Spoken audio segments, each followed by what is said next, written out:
পশ্চিমবঙ্গের রাজনীতি পরিবেশটা কিন্তু ভারতের অন্যান্য রাজ্যের চেয়ে বেশ আলাদা, আর এখানকার রাজনৈতিক সহিংসতার ইতিহাসও বেশ পুরনো।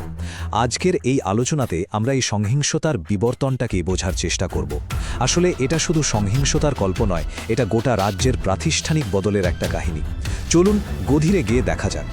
শুরুতেই এই তথ্যটা একবার দেখুন, মাত্র একবার প্রায় ৫০ বছরের ক্ষমতার হাত বদল হয়েছে শুধু একবার। ওপর থেকে দেখলে তো মনে হবে দারুণ রাজনৈতিক স্থিতিশীলতা, কিন্তু ভেতরের ছবিটা কি আসলেই এতটা শান্ত? আর এখানেই চলে আসছে আমাদের আজকের মূল প্রশ্নটা। এই যে আপাত স্থিতিশীলতা, এর নিচে যে রাজনৈতিক হিংসার একটা স্রোত সবসময় বয়ে চলেছে, তার উৎসটা ঠিক কোথায়? এই বিশ্লেষণটা সেই উত্তরটাই খুঁজে বের করবে। এই পুরো বিষয়টা বুঝতে আমরা কয়েকটা ধাপে এগোবো। প্রথমে দেখব সহিংসতার চরিত্রটা ঠিক কীরকম, তারপর কমিউনিস্ট আমলের পার্টি সোসাইটি আর তার পতনের কারণ খুঁজব, এবং সবশেষে আজকের ফ্র্যাঞ্চাইজি পলিটিক্স আর তার ভবিষ্যৎ ঝুঁকিগুলো নিয়ে কথা বলবো। প্রথমত এটা বুঝতে হবে যে পশ্চিমবঙ্গের রাজনৈতিক সহিংসতা কোনো হঠাৎ ঘটে যাওয়া ঘটনা নয়।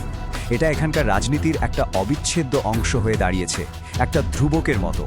মানে ব্যাপারটা এমন যে পশ্চিমবঙ্গের রাজনীতি করতে হলে বা বলা ভালো টিকে থাকতে হলে যে কোনো দলের জন্য সহিংসতাকে মোকাবেলা করা আর প্রয়োজনে সহিংসতা প্রয়োগ করার ক্ষমতা থাকাটা একটা অলিখিত শর্তের মতো।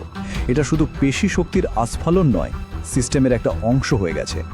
এই টাইমলাইনটা দেখলেই বিষয়টা আরও পরিষ্কার হবে।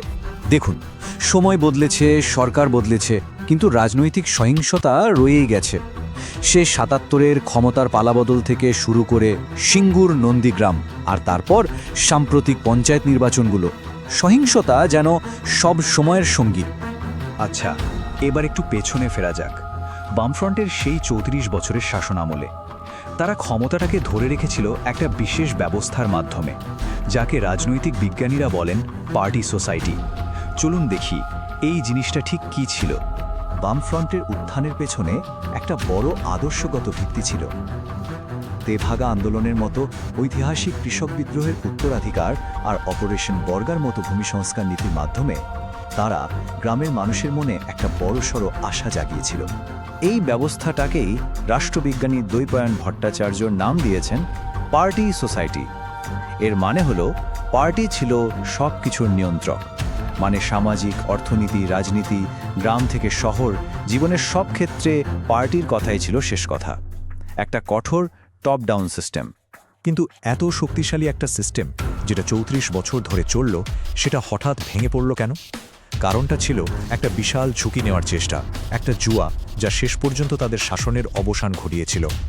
রাজ্যের অর্থনৈতিক স্থবিরতা কাটানোর জন্য শিল্পায়ন দরকার ছিল, কিন্তু তার জন্য সিঙ্গুর আর নন্দীগ্রামের জমি অধিগ্রহণের যে চেষ্টাটা হলো, সেটাই বুমের্যাং হয়ে গেল। যে ভূমি সংস্কার বামেদের ক্ষমতার ভিত তৈরি করেছিল, সেই জমির প্রশ্নেই তাদের রাজনৈতিক বৈধতাটা একেবারে ধুলোয় মিশে গেল। বাম জমানার অবসানের পর পশ্চিমবঙ্গে যে নতুন রাজনৈতিক যুগ শুরু হলো, তাতে ক্ষমতার মডেলটাও গেল পুরোপুরি বদলে। তৃণমূল কংগ্রেস নিয়ে এলো এক নতুন ধরনের রাজনৈতিক অর্থনৈতিক ব্যবস্থা। এই নতুন মডেলের মূল কথা হলো কঠিন কাঠামোগত সংস্কারের পথে না হেঁটে বিভিন্ন জনকল্যাণমূলক প্রকল্পের মাধ্যমে সরাসরি মানুষের কাছে সুযোগ সুবিধা পৌঁছে দেওয়া। একে বলা যেতে পারে তাৎক্ষণিক উপশম বা প্যালিয়েটিভস। এই মডেলটা কিন্তু এখন শুধু পশ্চিমবঙ্গে নয়, গোটা ভারতেই বেশ জনপ্রিয়। রাষ্ট্রবিজ্ঞানী দ্বৈপায়ন ভট্টাচার্য এই নতুন মডেলকে বলছেন ফ্র্যাঞ্চাইজি পলিটিক্স, পার্টি সোসাইটির একেবারে উল্টো। এখানে নির্দিষ্ট কোনো আদর্শের বালাই নেই। ক্ষমতাটা এখানে বিকেন্দ্রীভূত, অনেকটা ফ্র্যাঞ্চাইজির মতো। মানে স্থানীয় প্রভাবশালী নেতারা নিজেদের এলাকায় একছত্র আধিপত্য চালায়, আর তার বিনিময়ে একেবারে ওপরের নেতৃত্বকে রাজনৈতিক সমর্থনটা জুগিয়ে যায়। এই টেবিলটা দেখলে দুটো ব্যবস্থার পার্থক্যটা এক নজরে পরিষ্কার হয়ে যায়। একদিকে ছিল সিপিআইএমের আদর্শভিত্তিক কঠোর নিয়ন্ত্রণের পার্টি সোসাইটি, আর অন্যদিকে এখনকার আদর্শহীন সুবিধাবাদী ফ্র্যাঞ্চাইজি পলিটিক্স। মানে আদর্শ থেকে শুরু করে অর্থনৈতিক ভিত্তি পর্যন্ত সবকিছুই আমূল বদলে গেছে। বেশ, তাহলে এই নতুন ব্যবস্থার পরিণতি কি হতে পারে?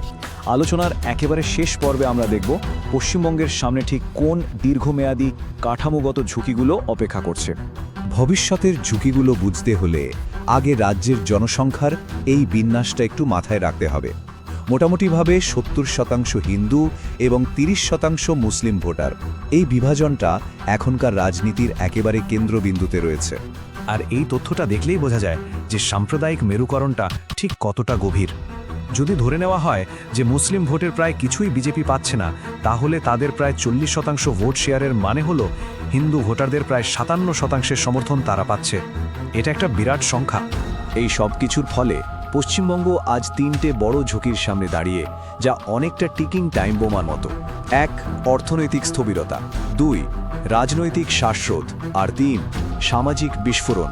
তাহলে আসল সমস্যাগুলো ঠিক কোথায়? প্রথমত অর্থনীতি, যেটা চলছে শুধু তাৎক্ষণিক সুবিধার ওপর, ফলে দীর্ঘমেয়াদী বৃদ্ধি প্রায় থমকে গেছে। দ্বিতীয়ত রাজনীতি, এই ফ্র্যাঞ্চাইজি মডেলটা সমাজকে, বিশেষ করে দুর্বল মানুষদের, একটা শ্বাসরুদ্ধকর অবস্থার মধ্যে ফেলে দিয়েছে। আর তৃতীয় এবং সম্ভবত সবচেয়ে বিপজ্জনক হল সামাজিক পরিস্থিতি। ধর্মীয় বিভেদ আজ যে জায়গায় পৌঁছেছে তা যে কোনো সময় একটা সামাজিক বিস্ফোরণের ঝুঁকি তৈরি করতে পারে। শেষে এই বিখ্যাত বাংলা প্রবাদটা দিয়েই শেষ করা যাক। এর সহজ অর্থ হলো, ওপর কিছু সুবিধা দিয়ে বা রাজনৈতিক বক্তৃতা দিয়ে রাজ্যের ভেতরের গভীর সমস্যাগুলোকে বেশি দিন চাপা দিয়ে রাখা যায় না। এই ফাটলগুলো আজ না হোক কাল বেরিয়ে আসবেই, আর সেটাই পশ্চিমবঙ্গের জন্য সবচেয়ে বড় চ্যালেঞ্জ।